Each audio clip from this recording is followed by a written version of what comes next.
So, hey, good evening, everyone. My name's Brian. First off, my mom, I've been doing stand-up for 7 years. My mom has never seen one of my shows, one of my skits, because she told me she will watch it when I put God first and there's no profanity. Oh. You know, and that's kind of hard because my God cusses. You know, I mean, and he really parties too. I mean, Jesus turned water into wine. I don't know if anybody's seen the Last Supper picture, but they all have a glass of wine in front of them. And Jesus has the pitcher, it's empty. So my God really, he partied, he drank. You know, they like to think that was it, but I'm really suspicious of that whole walking on water thing. I'm not sure what he was on that day, but talking about cloud nine. Yes, I am a drug addict. I have learned transparency is the key. So really I'm here for the four horsemen, the worst of them. The crack addicts, the heroin addicts, the fentanyl, hardcore alcoholics, people that have really hit rock bottom. You know, you high bottom folks, I don't even want to hear you, you know. Really, sometimes I'm like, really? You lost your cable, that was rock bottom? You know, I did 6 years in prison, I was homeless. I lived in a rehab, an inpatient rehab facility for 48 months. You know, so like, I've got a PhD in rehabs. I have got that shit down. And, you know, I do this, and I do it a little obnoxiously. I scare people, I get it. But I do it because, you know, I want people that are on rock bottom to know that there's a way out. You know, I mean, rock bottom. I was as low as they go on these four horsemen drugs. You know, when you run out of money, you've got three options. You can become a drug dealer. You know, you can sell your ass, or you can be a criminal. No offense to anybody who might be selling their ass tonight, but I chose the criminal path, and it was bad. You know, I'm not gonna lie. You know, crack gets you do some crazy shit. You know, it started off tiptoeing into my parents' bedroom, and it turned into tiptoeing into people's houses. You know, and you know, I was not a criminal. I was pretending. So like, I robbed people with coat hangers. I got arrested. I served 3 years in prison for robbing a store with a coat hanger.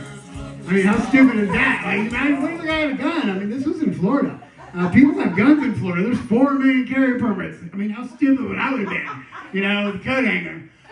But, you know, I've chosen transparency, and that's the key. So if you're on rock bottom, transparency is the key to recovery. Thank God I found the 12-step program before I had kids. You know, I know people that have kids, and they're dealing with addiction, and it's a horrible thing. Fortunately, thank God, I was in prison. And I found out, you know, you can get your dreams. My dream came through. I went to a 12-step program. I got out. I got a business. I started myself. I got the wife. I got the kids. Happy home on a golf course. And it was great. Life was great. You know, unfortunately for me, I was doing a 9-step program at the time. Like, I had gotten healed.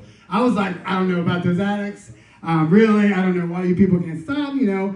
I started drinking, and then I started dabbling, and then COVID hit, and 4 weeks after COVID hit, I got arrested again. Right, so now I'm going through a divorce, which gives me tons of stand-up material, but it's okay. You know, my wife gave me 3 amazing boys, you know, and really being a parent as a drug addict, it's kind of fun if you embrace it. You know, like I tell everybody, my mom, my wife, my kids, they all know I'm a drug addict. The teachers at my kids' school, you know, and that's really been a fun thing for me because, you know, they've called me once to say, Brian, we're having an issue with your kids. I'm like, what's going on? They're really not behaving. I'm like, give them a little smack. They're like, sir, no. I'm like, what do you, I mean, like, I grew up in South Georgia. Like, you know what the 80s were like in South Georgia? You got in trouble, they brought you to the principal office, they had a wooden mallet with holes in it, and they beat you. Like, I'm not kidding. They beat us. I kid you not. When I was in my freshman year of high school, the high school principal was not pleased with my smoking in the boys' room. You know, Motley Crue, thanks. You know, they got me smoking in the boys' room. My principal caught me smoking, gave me the option. I'll tell your parents, or you take a gut punch. So he punched me in the stomach. That's high school in Georgia. Like, that was real. So they call me now, and I'm like, look, lady, I mean, I started telling them the Georgia paddle story, and they have not called me back. You know, my parenting with the kids, it's a little unconventional. For example, my kids, I let them cuss.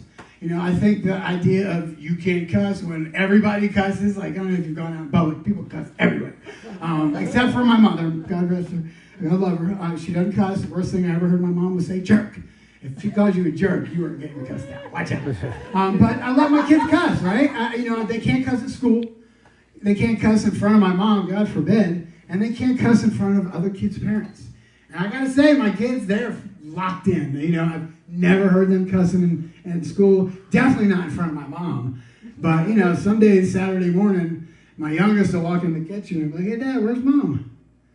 I'm like, oh, she already left for the day. I'm like, fuck yeah, all right, let's watch some fucking cartoons. And he drops F-bomb, F-bomb. And it's adorable, I gotta say. I don't know if you've ever seen a little kid cuss before, but it's hilarious. You know, and so I think telling kids they can't cuss puts them on that path to, hey, maybe there's certain stuff I can't tell Dad. You know, and I don't want my kids to ever come across something that they can't tell me. You know, because truthfully, I'm a kid as well. You've heard that when you get, you know, when you start using drugs and alcohol, you stop growing mentally. You know, so I haven't been sober that long, so really I'm just a teenager. My 16-year-old, really, I look up to him.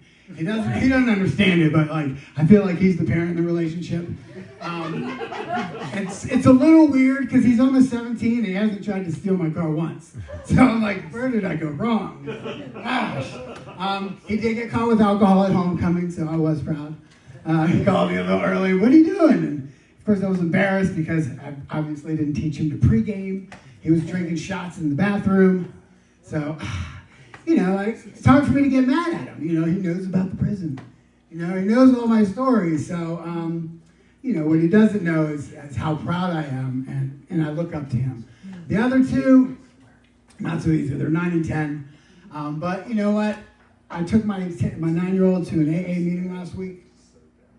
You know, and he asked me if he could introduce himself. He's like, I think I'm an alcoholic. And I'm like, you're not an alcoholic. He's like, Dad, I tasted your drink one time. He's like, yes. So he's had margarita accidentally.